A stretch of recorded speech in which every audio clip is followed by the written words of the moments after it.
Selamat pagi bagi saudaraku yang dikasihi Kristus. Shalom. Mari kita luangkan waktu kita untuk bersekutu dengan Tuhan melalui firman-Nya. Kita berdoa, kasih karunia dan damai sejahtera yang dari Allah Bapa dan Anaknya Tuhan Yesus Kristus kiranya menyertai kamu sekalian. Amin.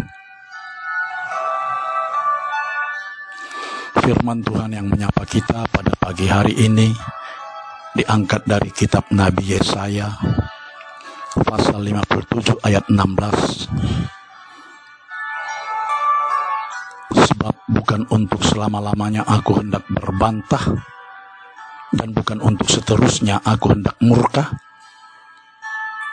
supaya semangat mereka jangan lemah lesu di hadapanku. Padahal akulah yang membuat nafas kehidupan. Demikian firman Tuhan. Saudara yang terkasih dan dikasihi oleh Kristus Yesus Tuhan kita, apa gunanya jika dilakukan hukuman kepada seseorang bila dia bersalah? Dan apa pula gunanya jika kita memuji seseorang ketika dia melakukan kebaikan? Memang hukuman sangat berguna dilakukan kepada seseorang ketika dia melakukan kesalahan. Itu merupakan sebuah penguatan supaya ia jangan lagi melakukan kesalahan atau kejahatan itu. Dan pujian disampaikan kepada seseorang ketika ia melakukan kebaikan. Itu merupakan sebuah penguatan supaya orang itu tetap melakukan kebaikan. Demikian juga ketika Tuhan menghukum umatnya bangsa Israel saat mereka melakukan apa yang jahat di mata Tuhan, sehingga Tuhan murka dan berbantah-bantah dengan mereka. Tujuan Tuhan supaya mereka jangan lagi mengulang untuk melakukan kesalahan yang sama dalam hidup mereka, tetapi menjadi jera. Namun Tuhan yang maha baik itu tidak selamanya murka dan tidak selamanya dia berbantah dengan umat pilihannya. Tuhan kembali mengasihi mereka, membangkitkan kembali semangat mereka, agar semangat mereka terus berkobar-kobar dan tidak menjadi lemah lesu di hadapan Tuhan. Itulah kasih setia Tuhan yang besar kepada umat-Nya. Demikian pula sebagai umat pilihan Tuhan Allah di dalam Yesus Kristus, kasih setia Tuhan Allah kepada kita lebih besar dan lebih agung daripada murka Tuhan. Di dalam Kristus Yesus, murka Tuhan telah berakhir kepada dunia ini dan kepada umat manusia. Sebab murka Tuhan yang seharusnya kepada umat manusia, tetapi telah dilimpahkan kepada Yesus Kristus sebagai anak manusia. Dia telah menanggung murka Tuhan Allah terhadap dunia ini.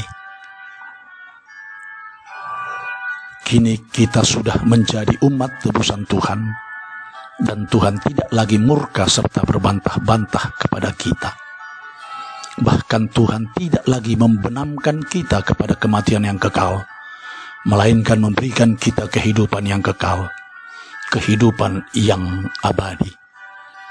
Hiduplah sebagai orang-orang tebusan Kristus, yaitu orang yang telah menerima kasih karunia Tuhan.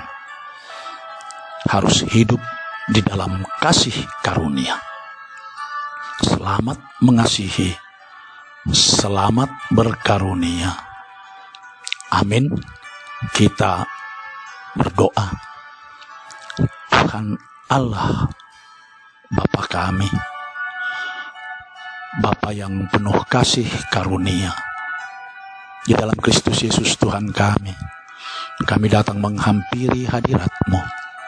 Kami bersyukur atas kasih karunia yang telah Tuhan limpahkan kepada kami hingga hari ini. Terutama firman-Mu yang telah menyapa kami di pagi hari ini, yang menyatakan begitu besarnya kasih setia Tuhan kepada kami. Di dalam Kristus Yesus Tuhan kami, Engkau tidak lagi murka dan berbantah-bantah kepada kami, melainkan menjadikan kami umat tebusan-Mu dan menjadikan kami anak-anak Tuhan. Kuatkan kami Tuhan, agar tetap setia mengikut Engkau hingga akhir hayat kami. Biarlah berkat-Mu melimpahi kehidupan kami, pribadi lepas pribadi, sehingga dengan berkat Tuhan, kami menjadi berkat dalam hidup kami. Hanya di dalam Kristus Yesus Tuhan kami telah berdoa dan mengucap syukur. Amin. Anugerah Tuhan kita Yesus Kristus dan kasih setia Allah Bapa serta persekutuan Roh Kudus kiranya menyertai kamu semuanya. Amin.